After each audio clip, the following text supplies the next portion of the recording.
So this is a Kansas episode, which means we're supposed to be talking about reality. We're not in Oz, we're talking about American society as it is. But the America I'm living in right now seems less like the brown tones of blah Kansas and more like the twisted black and white of the Twilight Zone.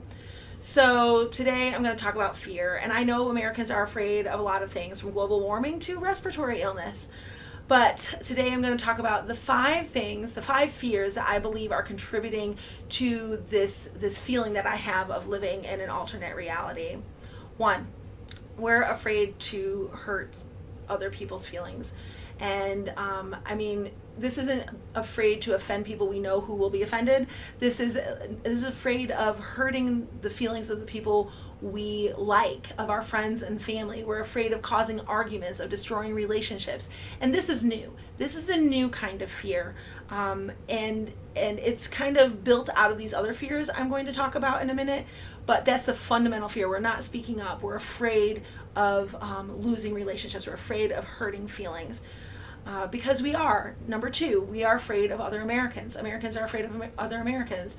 Some Americans are afraid of the police. Some Americans are afraid of Antifa. Some Americans are afraid of government officials. Some Americans are afraid of their employers. Some Americans are, yes, afraid of their family and friends and neighbors. But Americans are also afraid of strangers, of non-maskers, of these people who think differently than they do. And so that's the second. Number two, Americans are afraid of other Americans. The third fear isn't a fear of, but it's a fear for. It's a fear for our loved ones. And this is the kind of fear that, yes, has created the helicopter parent and has created this idea that if it saves even one life, it's totally worth it, even though we know intellectually that's not true. This is the fear that we're supposed to be operating under right now. This we love people, we don't want them to suffer, we don't want them to die, and therefore our fear for them should be dictating our behavior. This is dangerous because this is also the fear that created Darth Vader, cute little Anakin Skywalker, because of his love for his mother, his fear for her safety, then losing her, and then his fear for Padme's safety, his fear of losing her, opened the door, as Yoda predicted, to the dark side. He wanted to get as much control and power as he could so that he would be sure not to lose Padme. But not only did he lose Padme, he did open the door to the dark side. And this is the fear that created Darth Vader.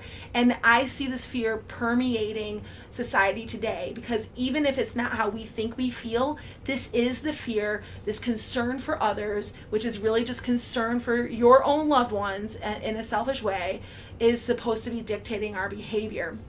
And so I see a lot of doors open to the dark side and a lot of Darth Vaders walking around, which is why we have fear number 4, which is the fear of losing the American way of life, fear of losing American culture. And it's not just that government is telling us what to wear or where to meet, or how many people can meet, what activities we can participate in, which gatherings we're allowed to go to, which what we're allowed to do with our private property, what businesses are allowed to buy and sell, even what we're supposed to think. It's not just that, which we see that already. And if you just listen to that list, you know that we've lost the American way of life, at least temporarily.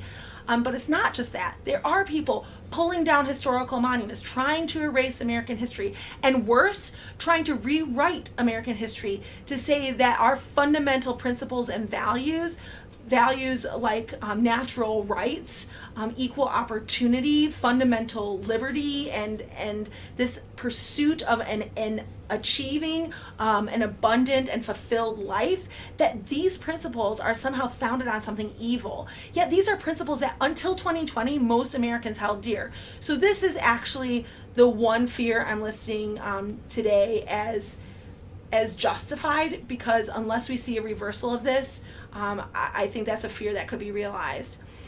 And then I know I hear you, but Dorothy, people are dying. And I was thinking about using dying for number 5, but I don't really think people are afraid of dying. If they were, we'd see a lot more people turning to faith, and we're not seeing that. I do believe there are a few people who are afraid of dying. If you believe you're going to go to hell, then you might be afraid of dying. But I ultimately think it's probably the ultimate fear of the unknown, because you don't know what's on the other side, or the ultimate fear of missing out, because you might die before you get to do something that you wanted to do. Like for me, I've never really been afraid of dying, but I'm like, I don't want to die before or until I've achieved a certain milestone.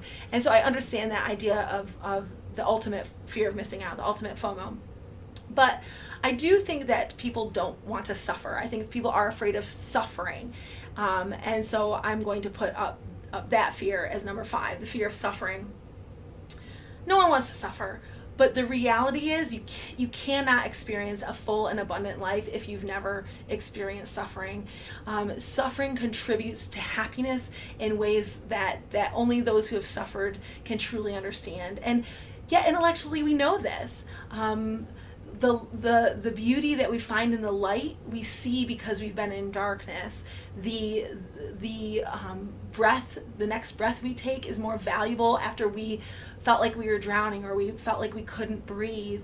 And this is true across the board. And we take things for granted. And it's not until those things are taken away through suffering that we truly appreciate them. And it's only through suffering that relationships become more valuable, and our experiences become more valuable, and our health becomes more valuable. But I understand, well, what if you never recover? And this idea of suffering and then dying, the same thing happens. When you believe you're going to die, you could have a fear of death, but also you might be very reflective and start really truly appreciating what you had. I mean, there's that saying, you don't appreciate what you had until it's gone, right? So I do think there's that appreciation, but suffering also builds character and wisdom and insight, and this is where we discover who we are and what we believe, and we just become richer people, and we deepen our relationships, and we truly come to an appreciation for life. So what we have to realize is fear number 5 is unfounded. Instead, we need to accept and embrace that suffering and dying actually contributes to a happy, abundant, and fulfilled life, which is where I want to get back to. And I think that if we want to get back to living and pursuing happiness, that we need to set aside this fear society that we are so intent upon living in right now and replace it, or go back to, a freedom society, a faith society, a friendship society, so that we can escape from this twisted black and white of the Twilight Zone and get back to abundant and fulfilled and vibrant life.